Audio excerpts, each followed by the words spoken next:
Bueno, muy bien.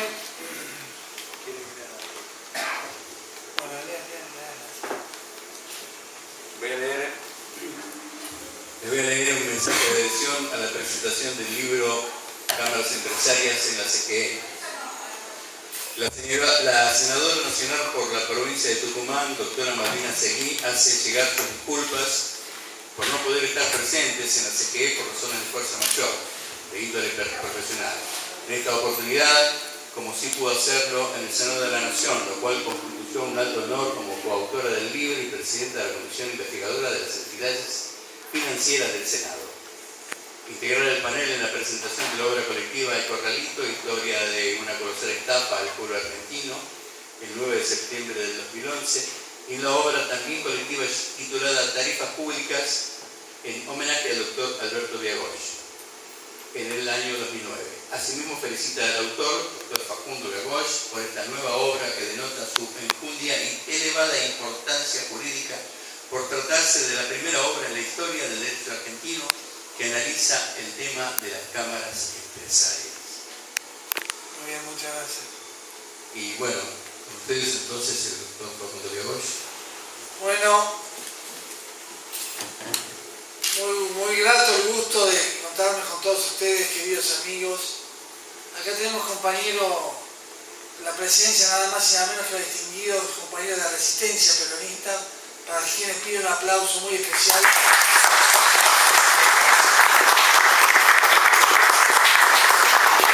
Este aplauso, señoras y señores, no proviene de una cuestión formal meramente, ni porque estén solamente acá, sino porque ellos con su ejemplo, con su tenacidad y con su lucha política, en momentos álgidos y difíciles de la República Argentina, fueron los que abrieron el camino y marcaron el rumbo para que hoy por hoy en Argentina, entre otras cosas, podamos gozar de un país libre, con una democracia consolidada y con las instituciones de la República en plena vigencia. Sin ellos, antes que nosotros, no estaríamos hoy probablemente acá nosotros. Estas son las palabras de nuestro homenaje, compañeros, y por eso les pido y le dan el honor para mí poder tenerlos acá. Ustedes saben que una interpretación cervantiana de la historia, o una conceptualización en realidad la que dice historia émula del tiempo, depósito de las acciones, testigo de lo pasado y lo presente, advertencia de los porvenir. Esta idea de la historia, esta conceptualización de la historia siempre la hemos compartido. De hecho, en algunos de nuestros libros está citada especialmente. Y es por eso que yo voy a referirme a los antecedentes históricos, no solo de esta casa, sino también de algunos temas del libro directamente. Y para eso voy a invocar al sabio Martín Fierro cuando en su segunda y tercera estrofa dice: pido a los santos del cielo que ayuden mi pensamiento. Les pido en este momento en que voy a contar mi historia, me reflejen la memoria y aclaren mi entendimiento. Vengan santos milagrosos, vengan todos en mi ayuda. Que la lengua se me añuda y se me turba la vista. Pido a mi Dios que me asista en esta ocasión tan dura. Bueno, esta ocasión, señores, para mí, estar con ustedes acá, con distinguidos funcionarios de la Inspección General de Justicia, distinguidos amigos del Colegio Público de Abogados de la Capital Federal, miembros de otras cámaras empresarias, doctrinarios y funcionarios aquí presentes. Es un verdadero honor que yo lo voy a diferenciar en dos planos, lo voy a analizar en dos planos diferentes. El primero es el plano objetivo, estrictamente, en el cual yo debo decir que para todo autor poder estar en la CGE, todo autor que se precia de tal poder estar en la CGE presentando un libro es un verdadero honor. Y lo es también porque yo en este libro, como el esencial, mi compañero, dedico un capítulo especialmente a la Confederación General Económica, a la CGE. Entonces, para todo autor poder presentar su libro que habla de una institución como es esta, con más de 50 años en la historia de la República, y presentarlo en esa misma institución es un honor, objetivamente. Ahora bien, del plano estrictamente subjetivo, que es el otro plano que quiero referirme, también para mí para Facundo Viagos estar acá es una cuestión muy cara a todos mis sentimientos. Y esto se remonta ya a las épocas en que mi padre, de quien es el fotógrafo, me pidió esta foto el día de hoy, por eso que la tengo puesta. En las primeras décadas, los primeros años de la década del 70, fue secretario de esta institución, cuando nada más y nada menos que don José Bergelbar fue presidente de la CG. Para que pueda pedir un aplauso para la memoria del doctor.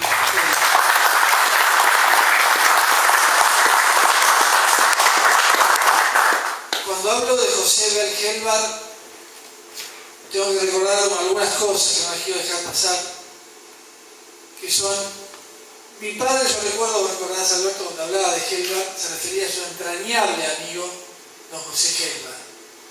Y él siempre recordaba que Gelbar le decía, con ese tono que tenía propio de su país de origen, decía: mire Alberto, yo soy más argentino que usted, le decía Gelbar. Porque usted es argentino porque nació en Argentina. Yo soy argentino porque elegí ser argentino. Así que para mi padre era una verdadera satisfacción. Y mi padre, voy a contar un poco la historia brevemente, siguiendo aquella conceptualización cervantiana que con la que empezamos. Mi padre, después de haber trabajado 18 años en el Ministerio de Defensa, entabló una relación con don José Bergelbar. Y José Bergelbar, ustedes recordarán, y los que no lo recuerdan, yo se los refresco, era nombrado ministro de Economía por el general Perón en su tercera presidencia. Pero no solo eso, el general Perón, cuando vuelve, antes de volver a hacerse cargo de la presidencia, pone como exigencia y condición para que él aceptara que su ministro de Economía fuera don José Bergelbar. Y después me enteré yo, hablando con mi compañero Vox, que en esta misma casa fue una suerte de búnker de general Perón cuando el general Perón vuelve antes de asumir su tercer mandato presidencial. Así que por eso para mí me quiere decir el honor que es poder estar acá con ustedes en esta casa, porque alguna de estas estuvo mi padre, José Bergelbar, y tantos otros ilustres argentinos.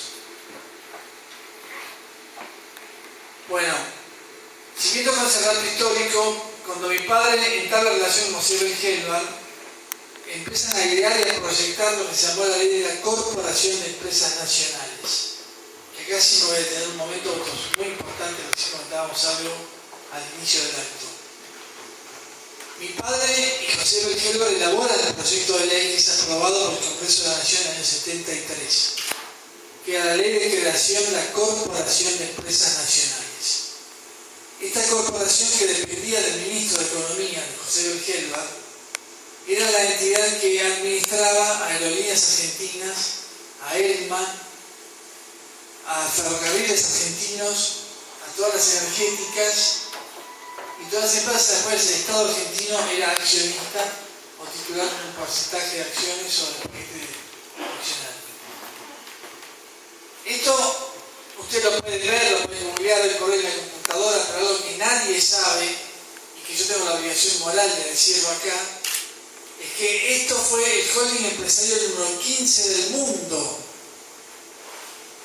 Es decir, la Corporación de Empresas Nacionales, que administraba las empresas del Estado argentino, llegó a conformar el holding empresarial número 15 del mundo capitalista moderno. Esto el argentino común no lo sabe, por eso hay que difundirlo y decirlo claramente.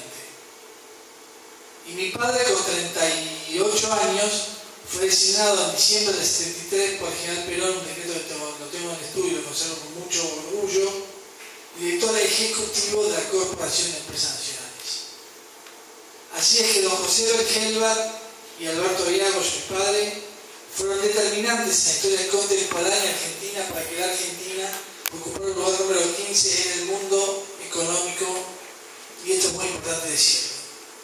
Yo tengo la obligación moral como hijo, que doy gracias a Dios por el padre que me dio para poder hacerlo, pero como argentino tengo otra obligación también de difundir esto y señalarlo. La Corporación de Empresas Nacionales en el año 74 y 75 tuvo importantes actuaciones, como fue, por ejemplo, la compra del primer Jumbo para las aerolíneas argentinas, que después del golpe militar lo dilataron y llegó en el año 77. Y después, otro tema muy importante para YPF fue la compra que hizo mi padre. Yo me acuerdo de esto, porque yo tengo en memoria, tenía 10 años en esa época, cuando mi padre compró la plataforma General Mosconi, que iba a ser la plataforma para extraer de ultramar el petróleo con que la Argentina hubiera contado hace 40 años, más de 40 años. Y aquí es donde viene, desgraciadamente, para las instituciones de la República y para los intereses nacionales, el golpe militar del 24 de marzo de 1976, en el que mi padre, obviamente, se queda sin trabajo, quedó en la calle y yo lo acompañé. En ese momento era director de la Confederación Industrial Nacional Argentina, a sus oficinas acá en la Avenida de Mayo, a retirar todas sus cosas, porque el golpe militar no perdonaba. Y no perdonaba, como sabe el compañero Vox, porque yo recuerdo en aquellos años difíciles, cuando mi familia se tuvo que mudar de casa, cuando un amigo de mi padre, que era hombre de los servicios, le vino a avisar que su nombre estaba incluido en una lista que el ministro Martínez Dios había mandado a los militares como la nómina de peronistas, dirigentes peronistas que debían desaparecer. Fue entonces cuando mi padre, recordarás Alberto, siendo mucho más astuto y más inteligente que Martínez Dios, le gana de mano y le gana la pulseada. ¿Por qué? Porque se muda mi padre, nos mudamos nosotros. Y mi padre era el departamento del general Lacroche, quien él había conocido por supuesto Ministerio de Defensa hacía muchos años, de Lacroche, perdón. El general de Lacroche tenía un departamento en la calle Santa Fe, avenida Santa Fe 2440, tercer piso, donde nos mudamos, entre años 76 y 79. Y como mi padre decía, y claro, mi hijo, ahí nadie se iba a ir a buscar, si la casa es general de la nación. Y si hoy yo estoy acá es porque mi padre fue astuto y en las épocas más negras de la República Argentina tuvo la rapidez mental de mudarnos y entregar los generales de la nación su casa y así poder evitar que lo fueran a buscar con los Falcón Verdes.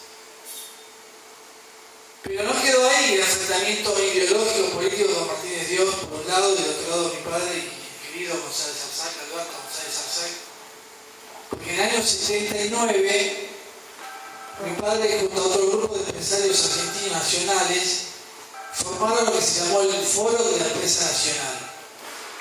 En el Foro de la Empresa Nacional, ubicado en un edificio que todavía está en la avenida Santa Fe, Paraná, se dictaban una serie de conferencias y era el único ámbito donde se podía expresar las ideas jurídicas, políticas y económicas, porque ustedes recordarán que la dictadura había prohibido la actividad partidaria, no podía haber reuniones políticas.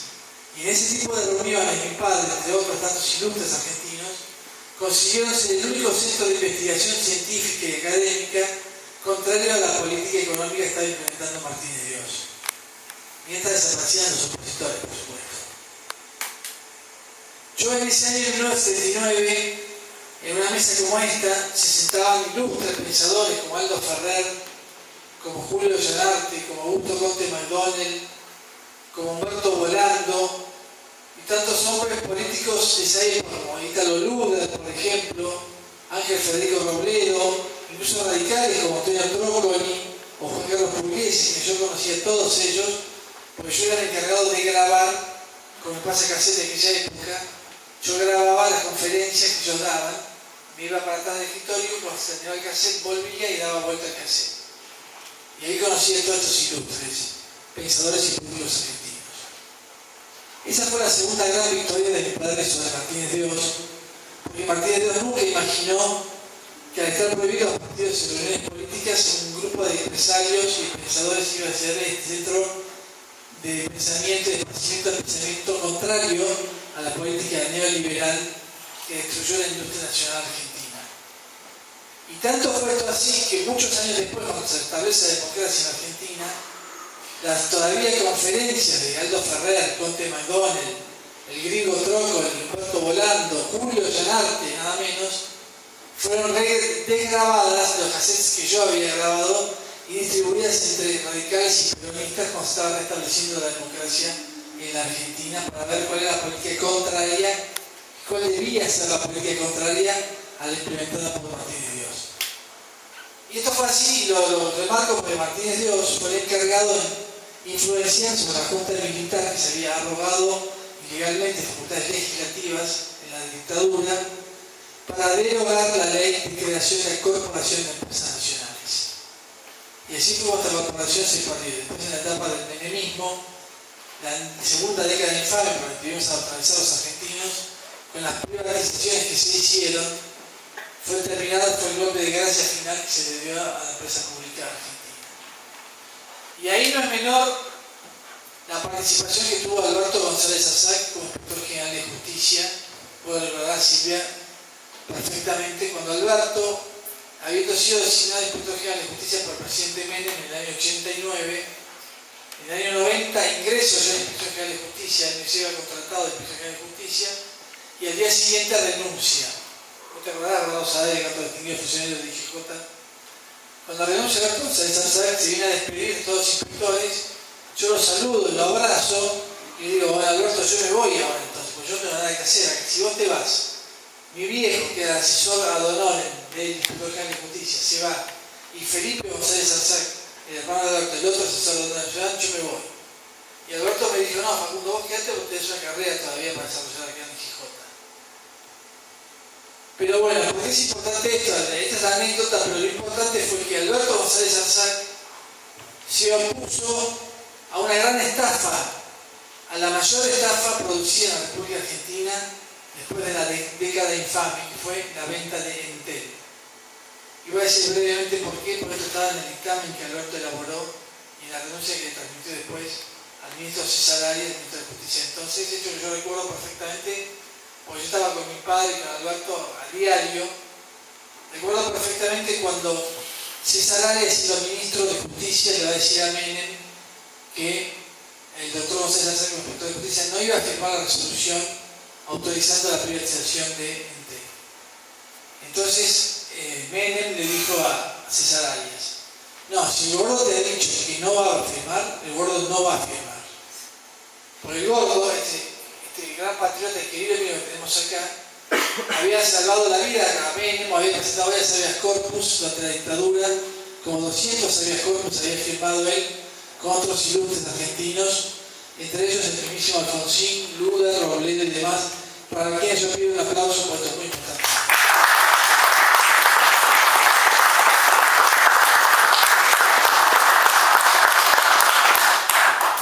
Fue entonces cuando Alberto descubre que en realidad en la tasación previa que se había hecho para la cuantificación monetaria y económica de la empresa Entel, no se había hecho la tasación previa que marcaba la ley.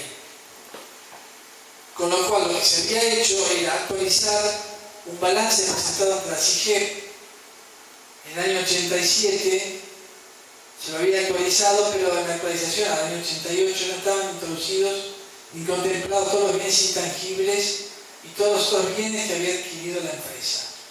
Con lo cual la diferencia hacía una evaluación de unos 3.000 millones de dólares, que fue la gran estafa que se hizo con la privatización de Entel. Por supuesto que esto se mantuvo acallado, y yo como fui depositario de estos datos, pues yo lo conocí, me acuerdo de esto, tengo la obligación de decirlo, y lo hemos dicho ya en varios libros, y lo seguiremos diciendo mientras tengamos ámbitos para reproducirlo, pues la verdad histórica objetiva.